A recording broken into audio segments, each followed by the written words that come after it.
नमस्कार विद्यार्थियों, आप सभी का स्वागत है अमृत सक्सेस टिप्स के अंदर। मेमोरी आप सभी के बीच लेकर के आया हूँ एसएससी जीडी और यूपीएससी ऐसे एग्जाम में पूछे जाने वाले बहुत इंपॉर्टेंट क्वेश्चन। और आज हमारा टॉपिक है वो रहने वाला है भारत की स्थिति और विस्तार। भारत की स्थिति और विस्तार के मैंने यहाँ पर 56 क्वेश्चन लिए हैं। और अगर आप स्टेट किसी भी एग्जाम की तैयारी कर रहे हैं जो स्टेट के अंदर आता है तो इसके लिए ये क्लास है वो बहुत ही महत्वपूर्ण होने वाली है। तो क्लास तक लास्ट को ध्यान में रखना है और लास्ट तक आपको बताना है कि आपके जो है कितने क्वेश्चन है वो आपके सही होते हैं। ठीक है, तो फटाफट से क्वेश्चन को क्लास को स्टार्ट करते हैं। और सबसे पहला आपके सामने प्रश्न है कि भारत की पूर्व से पश्चिम तक की लंबाई कितनी है। जैसे कि भारत की जो पूर्व से पश्चिम तक की लंबाई है वो कितनी है। ऑप्शन आपके सामने है 2933 kilometre, B 3033 kilometre, D C आपका है 3133 किलोमीटर, या फिर डी 3214 किलोमीटर। तो इसके अंदर जो आपका दोस्तों राइट आंसर होगा वो कौन सा होगा, वो हो जाएगा 2933 किलोमीटर। ऑप्शन नंबर आपका यहाँ पर ए है, वो आपका यहाँ पर सही है। ठीक है, अगला प्रश्न की तरफ बढ़ते हैं। अगला प्रश्न आपके सामने है। अगला प्रश्न देखिए क्या कहता है, ध्यान से देखिए। भारत की तट रेखा की लंबाई कितनी है। भारत की जो तट रेखा है इसकी लंबाई कितनी है। तो इसका जो सही उत्तर है वो क्या हो जाएगा, देख सकते हैं आप, 6100 किलोमीटर। 6100 किलोमीटर भारत की क्या है, तट रेखा की लंबाई है। ठीक है, ठीक है, अगले सवाल की तरफ बढ़ते हैं। अगला सवाल है, अगला सवाल आपके सामने क्या कहते हैं, देखिए भारत का क्षेत्रफल विश्व के कुल भौगोलिक क्षेत्रफल का कितना प्रतिशत है। बहुत ही शानदार सवाल है। ये एसएससी स्टेनोग्राफर परीक्षा 2011 के अंदर पूछा गया और ये सारे क्वेश्चन परीक्षा में आए हुए हैं और कई बार रिपीट होते रहते हैं। ठीक है, तो इसके अंदर आपका सी ऑप्शन सी हो जाएगा, 2.4%, यानी 2.4% जो आपका है वो क्या है, भौगोलिक क्षेत्रफल का विश्व के कुल भौगोलिक क्षेत्र के अंदर भारत का स्थान आता है। ठीक है, अगले प्रश्न की बात करते हैं। अगला सवाल देखिए, अगला सवाल आपके सामने ये रहा। बहुत ही शानदार सवाल आपके सामने आ गया फिर से। क्या है सवाल, देखिए ध्यान से, कि भारत के कुल क्षेत्रफल का कितना प्रतिशत भाग पर्वतीय क्षेत्र जो आता है माध्य समुद्र तल से जो है 2135 मीटर या अधिक ऊंचाई के अंतर्गत आता है। भारत का कुल ऐसा कितना प्रतिशत भाग है जो पर्वतीय क्षेत्र के अंदर आता है और वो 2135 मीटर या फिर उससे अधिक क्षेत्र के अंतर्गत है वो शामिल किया जाता है। तो भारत का इतना कितना प्रतिशत हिस्सा है। तो इसके अंदर देखिए आपका कौन सा सही हो जाएगा, ऑप्शन नंबर आपका इसके अंदर हो जाएगा डी, 10.7% भाग है जो है इस पर्वतीय क्षेत्र के अंदर आता है, जो 2135 मीटर या फिर इससे अधिक क्षेत्र है जो इसके अंतर्गत ये शामिल किया गया है। ठीक है, अगला प्रश्न आपके सामने है, संपूर्ण भारत के कितने, बहुत ही शानदार सवाल है कि संपूर्ण भारत के कितने प्रतिशत भूभाग पर पर्वत और पहाड़ियाँ का विस्तार पाया जाता है। संपूर्ण भारत के कितने प्रतिशत भूभाग पर पर्वत और पहाड़ियों का विस्तार है वो पाया जाता है। एसएससी 2011 के अंदर क्वेश्चन पूछा गया है। ऑप्शन है आपके सामने 29.3%, या फिर 43%, या फिर 10.7%, या फिर 18.6%। तो इसके अंदर आपका जो सही उत्तर है वो कौन सा हो जाएगा, इसके अंदर आपका सही उत्तर कौन सा माना जाएगा, बताइए भाई फटाफट से। इसका सही उत्तर दोस्तों आपका हो जाएगा 29.3%। कितना है, 29.3% आपका यहाँ पर सही है। अगला प्रश्न आपके सामने है, निम्नलिखित में से, बहुत ही शानदार सवाल है, इसका थोड़ा सा मैं धूम कर लेता हूँ। निम्नलिखित में से किस राज्य से होकर कर्क रेखा है वो नहीं गुजरती हैं। कर्क रेखा किस राज्य से होकर नहीं गुजरती हैं, पश्चिम बंगाल, ओडिशा, गुजरात, या फिर राजस्थान। तो इसके अंदर आपका ऑप्शन नंबर बी, ओडिशा से होकर के जो है कर्क रेखा है वो नहीं गुजरती है। ऑप्शन नंबर आपका बी आपका सही हो जाएगा। उसके बाद में अगला प्रश्न आपके सामने है, भारत का वह राज्य जिससे होकर कर्क रेखा गुजरती है कौन सा है। भारत का ऐसा कौन सा राज्य है जिससे होकर के कर्क रेखा गुजरती है। ठीक है, ऑप्शन है आपके सामने, हिमाचल प्रदेश, बिहार, झारखंड, जम्मू कश्मीर। तो इसके अंदर आपका राइट आंसर दोस्तों हो जाएगा झारखंड। ऑप्शन नंबर सी आपका यहाँ पर है वो सही उत्तर माना जाएगा। अगला प्रश्न आपके सामने है, अगला प्रश्न देखिए आपके सामने है, भारत का दक्षिणतम बिंदु कौन सा है। बीपीएससी एग्जाम 2013 के अंदर क्वेश्चन पूछा गया है कि भारत का दक्षिणतम जो बिंदु है वो कौन सा है। तो भारत का दक्षिण बिंदु देखिए, नोरिमन पॉइंट से, इंदिरा कॉल है, कैलीमेयर पॉइंट से, या फिर इंदिरा पॉइंट से। तो option number D, Indira points आपका यहाँ पर जो है सही उत्तर माना जाएगा। अगला प्रश्न आपके सामने है, अगला प्रश्न देखिए, अगला प्रश्न आपके सामने है, देखिए, गारो खासी एवं जयंतिया पहाड़ियाँ संरचना एवं उत्पत्ति की दृष्टि से निम्नलिखित में से किसका भाग है, ये इसके अंदर बताना है। तो देखिए, पूर्वोत्तर की पहाड़ी का है, या फिर आराकानियामोमा पर्वत का है, या प्रायद्वीपीय पठार का, या फिर हिमालय पर्वत श्रेणी का। तो इसके अंदर आपका सही उत्तर है वो माना जाएगा ऑप्शन नंबर 1, यानी कि ए आपका यहाँ पर सही, यानी पूर्वोत्तर की पहाड़ियों का ये हिस्सा है। उसके बाद में अगले प्रश्न की तरफ बढ़ते हैं। अगला प्रश्न देखिए आपके सामने है, निम्नलिखित में से कौन सा तट पश्चिमी तट का भाग नहीं है। निम्नलिखित में से कौन सा तट पश्चिमी तट का भाग नहीं है। मालाबार तट, कोरोमंडल तट, काठियावाड़ी तट, या फिर आपका कोंकण तट। तो आपके मालाबार तट, काठियावाड़ी तट और कोंकण तट, ठीक है, ये तीनों तो आपके आते हैं किसमें, पश्चिमी तट में। लेकिन कोरोमंडल तट जो है ये आपके पूर्वी तट के अंदर आता है। किसके अंदर आता है, पूर्वी तट के अंदर शामिल किया जाता है, ठीक है। अगला प्रश्न देखिए आपके सामने है, भारत का पूर्वी समुद्र तट के नाम से किस नाम से जाना जाता है, ठीक है। तो देखिए अभी हमने बात की थी, कोरोमंडल तट के नाम से जाना जाता है, ठीक है। अगला प्रश्न देखिए, इंदिरा पॉइंट का अन्य नाम है। इंदिरा पॉइंट का अन्य नाम क्या है। तो इंदिरा पॉइंट का अन्य नाम देखिए, पार्सन पॉइंट्स भी है, लाही सिंह भी है, पिगमेनियम पॉइंट्स भी है, ठीक है, पिगमेलियन पॉइंट्स भी है, यानी कि उपयुक्त सभी, यानी इनमें से सभी जो है आपका राइट आंसर हो जाएगा। अगला प्रश्न आपके सामने है, कोंकण तट कहाँ से कहाँ तक विस्तृत है। कोंकण तट है वो कहाँ से कहाँ तक विस्तृत है, ठीक है। तो देखिए, गोवा से दमन तक है, गोवा से बम्बई, गोवा से कोसी, या गोवा से द्वीप। बताइए कहाँ से कहाँ तक विस्तृत है। तो ये आपके कोंकण तट है जो है ये गोवा से दमन तक विस्तृत है, ठीक है। अगला प्रश्न आपके सामने है, लक्षद्वीप समूह के द्वीपों की उत्पत्ति निम्नलिखित में से किस प्रकार से हुई है। लक्षद्वीप समूह के जो द्वीप हैं उसकी उत्पत्ति निम्नलिखित में से किस प्रकार से हुई है। तो उसकी जो उत्पत्ति हुई है वो किससे हुई है, मृदा निक्षेपण से हुई है, प्रवाल उत्पत्ति से हुई है, ज्वालामुखी उत्पत्ति से हुई है, या इनमें से कोई नहीं। तो इसके अंदर आपका ऑप्शन नंबर बी सही हो जाएगा, प्रवाल उत्पत्ति से हुई है। किससे हुई है, प्रवाल उत्पत्ति से इसकी उत्पत्ति है वो हुई है। अगला प्रश्न आपके सामने है, निम्नलिखित में से कौन सा कथन असत्य है। निम्नलिखित में से कौन सा कथन है वो असत्य है। भारत के क्षेत्रफल का 29.3% भाग पर्वतीय है। भारत के क्षेत्रफल का 27.7% भाग पठारी है। भारत के क्षेत्रफल का 48.0% भाग मैदानी है। भारत का अक्षांशीय विस्तार 8 डिग्री 4 मिनट उत्तर अक्षांश से 3 डिग्री 6 मिनट आपका कितना 37 डिग्री 6 मिनट उत्तर अक्षांश है। तो इसके अंदर आपका सही कौन सा हो जाएगा। तो इसके अंदर आपका सही हो जाएगा दोस्तों ऑप्शन नंबर सी, भारत के क्षेत्रफल का 48 पॉइंट भाग पर मैदानी है। ये गलत है, ठीक है। तो इसके अंदर आपका क्या है, ये असत्य कथन आपका हो जाएगा। अगला है, किस भारतीय राज्य की सर्वाधिक सीमा सर्वाधिक राज्यों से सीमा स्पर्श करती है। किस भारतीय राज्य की सीमा सर्वाधिक राज्यों की सीमा से जो है सीमा स्पर्श करती हैं। आंध्र प्रदेश, मध्य प्रदेश, असम या उत्तर प्रदेश। तो इसके अंदर आपका राइट आंसर कौन सा हो जाएगा, उत्तर प्रदेश, यानी कि यूपी जो है वो सर्वाधिक राज्यों के साथ अपनी सीमा है वो साझा करता है। कौन सा, यूपी, ठीक है। उसके बाद में अगला प्रश्न आपके सामने है, भारत में निम्नलिखित में से किस राज्य की तट रेखा सबसे लंबी है। तो कौन से राज्य की तट रेखा सबसे लंबी है, गुजरात की, पश्चिम बंगाल की, महाराष्ट्र की, केरल की। तो ऑप्शन नंबर बी, यानी कि आपका पश्चिम बंगाल की तट जो रेखा है वो सबसे लंबी है, ठीक है। सॉरी, गुजरात की तट रेखा सबसे लंबी किसकी है, गुजरात की तट रेखा सबसे लंबी मानी जाती है। उसके बाद में निम्नलिखित भारतीय राज्यों में से किससे होकर कर्क रेखा है वो नहीं गुजरती है। कर्क रेखा किससे होकर के नहीं गुजरती हैं। तो देखिए, उत्तर प्रदेश, मध्य प्रदेश, गुजरात, झारखंड से नहीं गुजरती। ऑप्शन नंबर आपका यहाँ पर ए सही हो जाएगा, ठीक है। सॉरी, उत्तर प्रदेश से नहीं गुजरती, ठीक है। उत्तर प्रदेश से आपका कर्क रेखा है वो नहीं गुजरती, ठीक है। बाकी सभी राज्यों से होकर के गुजरती है। उसके बाद में कौन सी अक्षांश रेखा भारत के मध्य से होकर के गुजरती है। तो एक अक्षांश रेखा है जो भारत के मध्य से होकर के गुजरती है, उसका नाम क्या है, कर्क रेखा, ठीक है दोस्तों। कर्क रेखा है जो भारत के मध्य से होकर के गुजरती है।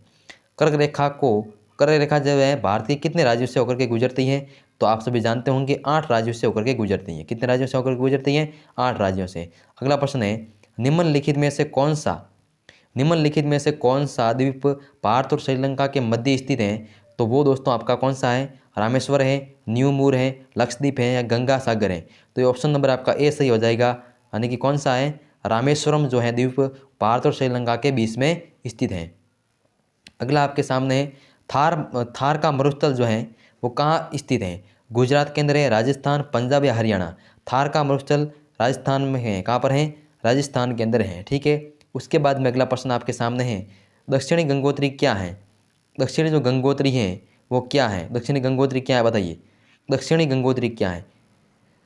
भारतीय नौसेना का युद्धक जलपोत है, उत्तरी ध्रुव में स्थित भारतीय वैज्ञानिक अनुसंधान संस्थान केंद्र है, आर्कटिक अंटार्कटिका में स्थापित भारतीय वैज्ञानिक अनुसंधान केंद्र है, या प्रायद्वीपीय भारत की एक नदी है? तो इसके अंदर आपका क्या हो जाएगा? दक्षिणी गंगोत्री क्या है? तो ये आपके हो जाएगा अंटार्कटिका में स्थापित भारतीय वैज्ञानिक अनुसंधान केंद्र। ये क्या है? दक्षिण गंगोत्री के नाम से जाना जाता है। अगला प्रश्न आपके सामने है, अगला प्रश्न देखिए, न्यूमूर द्वीप कहाँ स्थित है? न्यूमूर द्वीप है वो कहाँ पर स्थित है? तो ये आपके अंडमान सागर के हैं, अरब सागर में है, मन्नार की खाड़ी में है या फिर बंगाल की खाड़ी में है? तो इसका जो सही उत्तर हो जाएगा वो कौन सा हो जाएगा दोस्तों? कौन सा हो जाएगा बताइए? बंगाल की खाड़ी। कौन सा हो जाएगा? बंगाल की खाड़ी के अंदर स्थित है। कौन सा? न्यूमूर द्वीप। ठीक है। तो न्यूमूर द्वीप कहाँ पर है? बंगाल की खाड़ी के अंदर स्थित है। उसके बाद में अगला प्रश्न आपके सामने है, निम्नलिखित में से कौन सा एक द्वीप है? कौन सा एक द्वीप है? पांडिचेरी द्वीप नहीं है, दादरा एवं नगर हवेली, दमन। ठीक है। तो इसमें द्वीप जो है, द्वीप वो क्या आपका द्वीप है। ठीक है। उसके बाद में स्वतंत्रता से पूर्व भारतीय, देखिए स्वतंत्रता से पूर्व कौन सा भारतीय क्षेत्र काला पानी के नाम से जाना जाता था? लक्षद्वीप समूह है, अंडमान निकोबार द्वीप समूह या फिर द्वीप, या फिर आपका आलिया बेट, या फिर आपका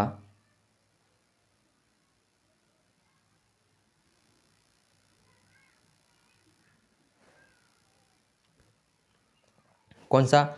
आलिया बेट या खदिया को बेट? तो इसमें कौन सा हो जाएगा आपका सही? ऑप्शन नंबर बी आपका यहाँ पर सही हो जाएगा, अंडमान और निकोबार द्वीप समूह। प्राचीन भारतीय भौगोलिक मान्यता के अनुसार भारतवर्ष में किस द्वीप का अंग है? ठीक है। क्या है प्रश्न? प्राचीन भारतीय भौगोलिक मान्यता के अनुसार भारतवर्ष किस द्वीप का अंग था? तो ये किस द्वीप का अंग था? जम्बू द्वीप का अंग था। किस द्वीप का? जम्बू द्वीप का अंग था। उसके बाद में अगला प्रश्न आपके सामने, सर्वप्रथम इंडिया शब्द का प्रयोग भारत में किस भाषा में किया गया था? सर्वप्रथम इंडिया शब्द का जो प्रयोग है वो भारत में किस भाषा में किया गया था? फारसी, अरबी, उर्दू या फिर ग्रीक? तो इसके अंदर आपका राइट आंसर है वो कौन सा हो जाएगा? इसके अंदर आपका राइट आंसर हो जाएगा डी, ऑप्शन नंबर ग्रीक आपका जो है यहाँ पर सही है। उसके बाद में अगला प्रश्न देखिए, निम्न द्वीपों के युग्मों में कौन सा एक 10 अंश जलमार्ग द्वारा आपस में पृथक किया जाता है? अंडमान और निकोबार द्वीप समूह, निकोबार और सुमात्रा, मालदीव और लक्षद्वीप, सुमात्रा एवं जावा? तो इसके अंदर आपका ऑप्शन नंबर ए आपका सही है, अंडमान और निकोबार द्वीप समूह। ठीक है। अगला प्रश्न आपके सामने है, डक्कन पास किसके बीच स्थित है? दक्कन पास है वो किसके बीच में स्थित है? दक्षिणी अंडमान एवं मध्य अंडमान के अंदर, दक्षिण अंडमान एवं छोटा अंडमान, कार निकोबार एवं छोटा निकोबार, उत्तरी अंडमान एवं मध्य अंडमान? तो इसके अंदर आपका ऑप्शन नंबर हो जाएगा कौन सा सही हो जाएगा? Option number B. Option number आपका बी यहाँ पर है वो सही हो जाएगा, दक्षिणी अंडमान एवं छोटा अंडमान। ठीक है। दक्कन पास कहाँ पर है? तो किसके बीच में स्थित है? दक्षिणी अंडमान एवं छोटा अंडमान के बीच में स्थित है। अगला प्रश्न आपके सामने है, भारत और पाकिस्तान के बीच, बहुत ही शानदार सवाल है, भारत और पाकिस्तान के बीच अंतर्राष्ट्रीय सीमा किससे द्वारा सीमांकित की गई है? किसके द्वारा सीमांकित की गई है? McMahon line, Durand line, Radcliffe line या फिर मैगानीटोट लाइन? तो इसके अंदर आपका सही उत्तर है सी, रेड क्लिफ लाइन। ठीक है। अगला प्रश्न आपके सामने है, अगला देखिए, भारत के सुदूर पूर्व में कौन सा देश भारत के साथ सर्वाधिक लंबी अंतर्राष्ट्रीय सीमा बनाता है? थाईलैंड, वियतनाम या फिर चीन या म्यांमार? तो ऑप्शन नंबर आपका कौन सा हो जाएगा यहाँ पर? ऑप्शन नंबर आपका यहाँ पर हो जाएगा, बार बार कट रहा है, ऑप्शन नंबर आपका हो जाएगा डी, म्यांमार। म्यांमार आपका यहाँ पर है वो सही उत्तर माना जाएगा। अगला प्रश्न देखिए आपके सामने है, भारत एवं चीन के बीच निर्धारित करने वाली महत्वपूर्ण रेखा निम्नलिखित में से किस राज्य के उत्तरी सीमा पर खींची गई है? किस राज्य के उत्तरी सीमा पर खींची गई है? भारत एवं चीन के बीच निर्धारित करने वाली महत्वपूर्ण रेखा निम्नलिखित में से किस राज्य के उत्तरी सीमा पर खींची गई है? ठीक है, भारत और चीन के बीच में खींची करेगी। ठीक है, तो इसके अंदर आपका कौन सा हो जाएगा? Option number A, Arunachal Pradesh. ठीक है, उसके बाद में अगला प्रश्न देखिए आपके सामने है, निम्नलिखित में से, प्रश्न क्या है, निम्नलिखित में से किस देश के साथ भारत की अंतर्राष्ट्रीय सीमा नहीं लगती है? श्रीलंका के साथ भारत की अंतर्राष्ट्रीय सीमा नहीं लगती है, पाकिस्तान, बांग्लादेश, भूटान के साथ लगती हैं, लेकिन श्रीलंका के साथ नहीं लगती हैं। अगला प्रश्न आपके सामने है, निम्नलिखित में से कौन सा देश भारतीय उपमहाद्वीप के अंतर्गत शामिल नहीं किया जाता? तो वो कौन सा है? भारतीय, किसके अंदर भारतीय उपमहाद्वीप के अंतर्गत शामिल नहीं किया जा सकता? तो वो श्रीलंका। ठीक, श्रीलंका को भारत की उपमहाद्वीप के अंदर नहीं शामिल किया जाता। ठीक है, उसके बाद में अगला प्रश्न आपके सामने है, वर्तमान में भारत के किस स्थान को सफ़ेद पानी के नाम से जाना जाता है? तो वो दोस्तों आपका सियाचिन आपका यहाँ पर सही उत्तर है। अगला प्रश्न आपके सामने है, जम्मू कश्मीर राज्य का वह हिस्सा जिस पर चीन का अधिकार है क्या कहलाता है? तो वो क्या कहलाता है दोस्तों? अक्साई चीन, गिलगिट चीन, सोमोरारी चीन क्षेत्र, या फिर आपके सियाचिन क्षेत्र। तो यहाँ पर क्या कहलाता है आपका? अक्साई चीन। ऑप्शन नंबर ए यहाँ पर सही है। अगला प्रश्न आपके सामने है, निम्नलिखित में से कौन सा स्थान भूमध्य रेखा के निकटतम स्थित है? भूमध्य रेखा के निकटतम स्थित कौन सा है? इंदिरा पॉइंट्स भारत के भूमध्य रेखा के सबसे नज़दीक पड़ता है। उसके बाद में अगला प्रश्न है आपके सामने, भारत की मुख्य भूमि को रामेश्वर द्वीप के से अलग करने वाला करता है, कौन करता है? तो वो करता है कौन? पंबन सैनल। पंबन सैनल जो है भारत की मुख्य भूमि को रामेश्वर द्वीप से क्या करता है? अलग करता है। कौन करता है? पंबन सैनल। अगला प्रश्न आपके सामने है, भारत का दक्षिणतम स्थान इंदिरा पॉइंट्स निम्नलिखित में से कहाँ स्थित है? भारत का जो दक्षिणतम स्थान है इंदिरा पॉइंट्स, वो कहाँ पर हैं? तो आप सभी जानते होंगे वो कहाँ पर हो जाएगा आपके? इंदिरा पॉइंट्स आपके कहाँ पर हैं? तो वो आपके अंडमान निकोबार द्वीप समूह, ठीक है, अंडमान निकोबार द्वीप समूह के अंदर आता है। अगला प्रश्न आपके सामने है, आदम का पुल निम्नलिखित में से किन दो देशों के मध्य स्थित है? आदम का पुल निम्नलिखित में से किस दो देशों के मध्य स्थित है? आदम का पुल निम्नलिखित में किन दो देशों के मध्य स्थित है? ठीक है, बताइए। तो इसके अंदर आपका भारत और श्रीलंका है, वो आपका सही आंसर है, भारत और श्रीलंका। अगला प्रश्न आपके सामने है, India standard time of Greenwich mean time में कितना अंतर है? तो 5 घंटे 30 मिनट का अंतर है। कितना? 5 घंटे 30 मिनट का। अगला है, भारत का दूर दक्षिण भाग क्या भूमध्य रेखा से कितना दूर है? भारत का दूर दक्षिणी भाग की भूमध्य रेखा से कितना दूर है? 8 से 76 किलोमीटर। 8 से 76 किलोमीटर आपका हो जाएगा। उसके बाद में भारत की स्थलीय सीमा की लंबाई कितनी है? 15,200 किलोमीटर। कितनी है? 15,200 किलोमीटर है। अगला प्रश्न है, द्वीपों सहित भारत के तट रेखा की लंबाई कितनी है? द्वीपों सहित भारत की तट रेखा की लंबाई कितनी है?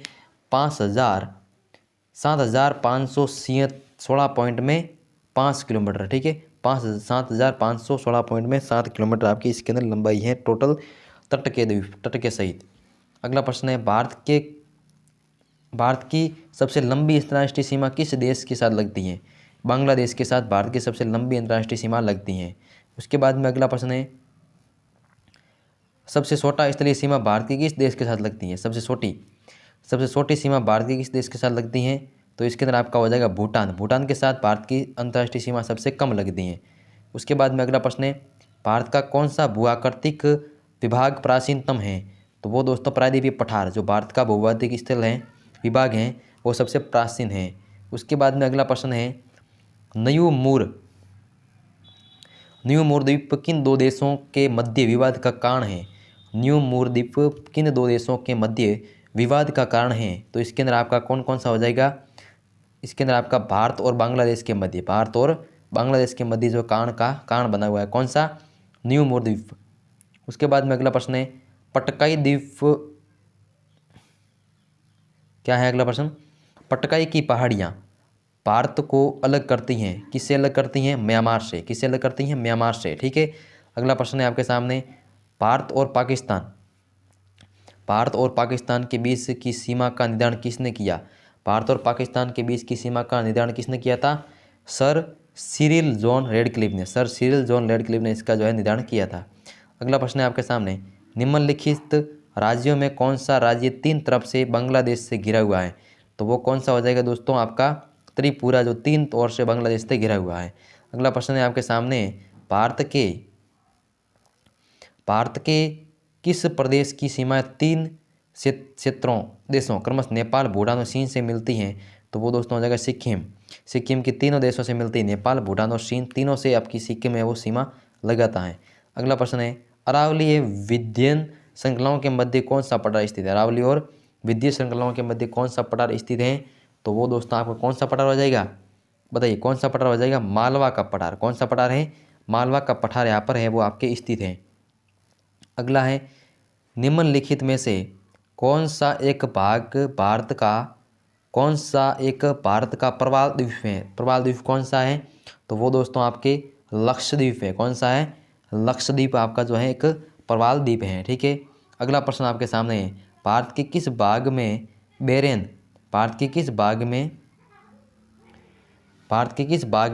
बेरन ज्वालामुखी द्वीप स्थित है? तो ये आपके निकोबार द्वीप समूह के अंदर स्थित है। ठीक है। आपका ये पर क्वेश्चन है वो समाप्त होते हैं। अब आपको बताना है कि आपके कितने क्वेश्चन सही हुए। अगर वीडियो हमारा पसंद आया है तो लाइक करना है और आपके इसको शेयर भी करना है अपने दोस्तों के साथ। और भी क्लास से लेकर के आऊँगा। आज थोड़ी सी गड़बड़ हुई बोलने में, तो माफ़ी चाहता हूँ। अच्छे से तैयारी करके अगली क्लास को लेकर के आऊँगा। तब तक के लिए जय हिंद, जय भारत, धन्यवाद।